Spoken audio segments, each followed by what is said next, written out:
సిద్దిపేట జిల్లా దుబ్బాకలోని CSR Congress party కార్యాలయంలో కార్యకర్తలతో కలిసి కాంగ్రెస్ పార్టీ దుబ్బాక నియోజకవర్గం శ్రీనివాస్ రెడ్డి మీడియా సమావేశం ఏర్పాటు చేశారు. ఈ సందర్భంగా మాట్లాడుతూ మల్లన్న సాగర్ లో భూములు కోల్పోయాయని, ఓ రైతు తన ఇంట్లో తన చేతి తానే పేర్చుకుని ఆత్మాహుతి అయితే అప్పుడు వారి ప్రభుత్వం ఎమ్మెల్యే స్పందించలేదు. కానీ రైతులపై కపట ప్రేమ చూపిస్తూ పులికేకతో రైతులతో కలిసి ధర్నా నిర్వహించడం హాస్యాస్పదంగా ఉందని అన్నారు. అది పులికేక కాదు, పిల్లి తోక అని అన్నారు. కార్యక్రమంలో దుబ్బాక నియోజకవర్గం ఆత్మ కమిటీ చైర్మన్ గాంధారి నరేందర్ రెడ్డి, డైరెక్టర్లు, కాంగ్రెస్ నాయకులు, కార్యకర్తలు పాల్గొన్నారు. హైవే పైన టీఆర్ఎస్ పార్టీ స్థానిక ఎమ్మెల్యే కొత్త ప్రభాకర్ పొలికే కానీ ధర్నా చేయడం హాస్యాస్పదం.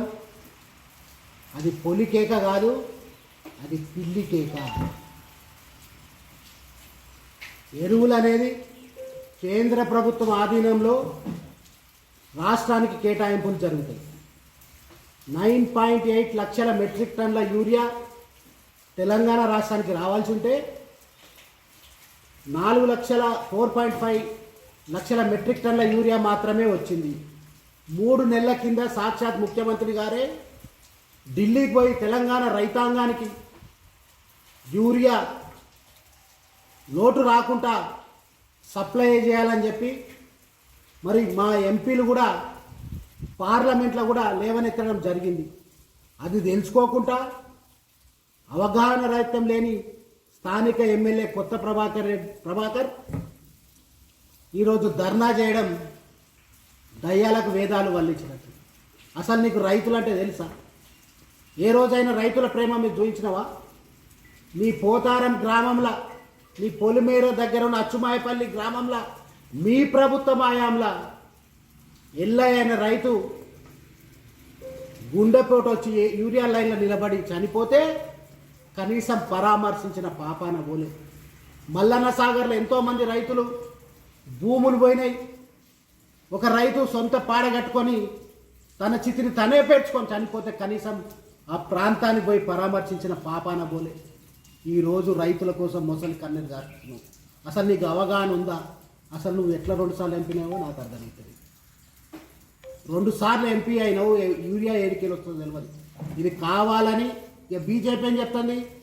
రష్యా యుక్రెయిన్ వారు సుదీర్ఘంగా జరిగింది, ఇరాన్ వారు జరిగింది కాబట్టి కొంత మేరకు యూరియాలో సమస్యలు వస్తున్నాయని చెప్పి వాళ్ళు తప్పించుకునే ప్రయత్నం చేస్తున్నారు. బీజేపీ పాలిత రాష్ట్రాలకు ఇస్తూ ఉన్నారు.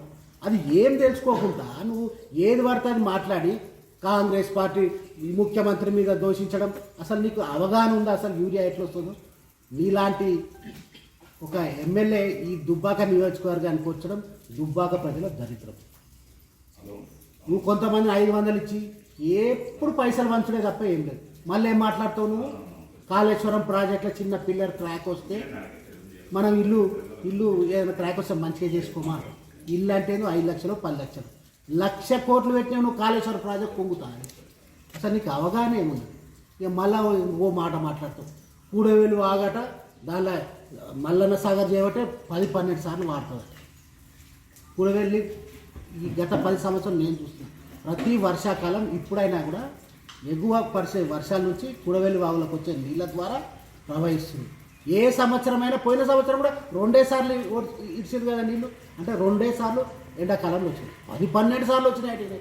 వర్షాలు పడితే కూడా ఏదో ధర్నా చేయాలి, రైతుల్ని పక్కదారి పట్టేయాలనే ఆలోచన మాత్రమే నీకుంది. ఏం మాట్లాడుతానండి? పెద్ద పెద్ద జిల్లా నాయకులు వచ్చి మీసాలు గడ్డాలు పెంచుకొని మాకు మాకు పెరుగుతాయి, నీకు పెరగకపోతే మేమేం చేయాలి? సార్ గడ్డాలు పెరగకపోతే మా ప్రభుత్వం ప్రజాప్రభుత్వము. ఏకకాలంలో 2 లక్షల రుణమాఫీ చేసిన ప్రభుత్వం మాది. మళ్ళీ ఏం మాట్లాడాడు మీ వెంకటరామరెడ్డి ఉన్న ఎమ్మెల్సీ? ఏం మాట్లాడిండు మీ ముఖ్యమంత్రి గారు, మాజీ ముఖ్యమంత్రి గారు ఏం మాట్లాడారు? ఒరేస్తే ఊరన్నారు. ఒరేస్తే ఊరన్న మీరు ఈరోజు రైతుల గురించి మాట్లాడతారు. అదే వెంకటరామరెడ్డి ఎవరైనా వడ్లను అమ్మిపిస్తే వాళ్ళని అందరినీ సస్పెండ్ చేస్తా అన్నారు. ఆ రోజేమైంది నీకు పౌరుషం? ఆ రోజేమైంది రైతుల గురించి ఆలోచన? మా ప్రభుత్వం రైతుల ప్రభుత్వము.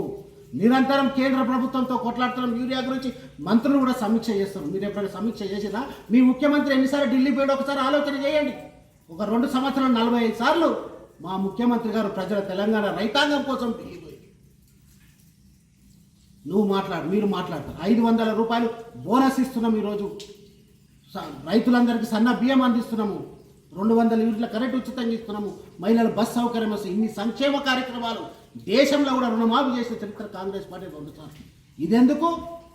Ramagundam fertilisers and chemicals limited అనే సంస్థ ఏదైతే రామగుండంలో ఉందో పూర్తిగా దివాలు తీసే పరిస్థితిలో ఉంటే ఆనాడు మన్మోహన్ సింగ్ గారి ప్రధానమంత్రిగా ఉన్నప్పుడు ఇప్పుడు మన జిల్లా ఇన్ఛార్జ్ మంత్రి అయిన గడ్డం వివేక్ వెంకటస్వామి గారు 10,000 కోట్ల రూపాయలు రుణమాఫీ చేసిండ్రు.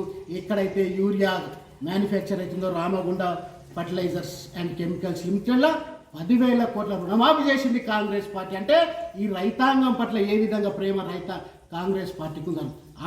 తర్వాత 10 సంవత్సరాలలో ఈరోజు దాంట్లో మ్యానుఫ్యాక్చరింగ్ 50% కూడా అవుతలేదంటే దాన్ని నిర్వీర్యం చేసింది మీరు బీజేపీ ప్రభుత్వం కాదని నేను సూటిగా ప్రశ్నిస్తా ఉన్నాను. ఇకనైనా మానుకో, నీకు అవగాహన లేదు, ఏం లేదు. ఈ 3 సంవత్సరాలు నేను భరించడం నాకు మళ్ళీ శ్రీనివాస్ రెడ్డి నన్ను అన్నాడు. శ్రీనివాస్ రెడ్డి ఏం వ్యక్తున్నట్టే నేనేం పీకనికి ఏమున్నది? నేనేమైనా గెలిచిందా? రాజీనామా చేయి, మళ్ళీ నేను గెలిచి ఏం పీక్తారో చూపిస్తాను. 10 సంవత్సరాలు నువ్వు రామలింగారెడ్డి భయానికి దుబ్బాక నియోజకవర్గానికే రాలే, ఫామ్ హౌస్లో వండుకున్నావు. నువ్వు మాట్లాడేది. ఖబర్దార్ కొత్త ప్రభాకర్, కాంగ్రెస్ పార్టీ తెలంగాణ రైతాంగం కోసం ఎప్పుడు కూడా కృషి చేస్తుంది. ఇటువంటి పిచ్చి ఆలోచన చేసి పిచ్చి డ్రామాలు చేస్తే ఎవరు నమ్మరు. ఖచ్చితంగా యూరియా కూడా అందుతుంది. కొంతమంది మీరే రైతులు రెచ్చగొడతా ఉన్నారు. మీరు 5 కాదు 10 తీసుకొని మళ్ళీసారి కూడా మీరు అంటే కృత్రిమ సృష్టి కూడా మీరు అట్లాంటి కుట్రలు కూడా చేస్తారు. కానీ మానుకొని ఖచ్చితంగా తెలంగాణ రైతాంగానికి యూరియా అంటే బాధ్యత కాంగ్రెస్ పార్టీ తీసుకుంటుంది.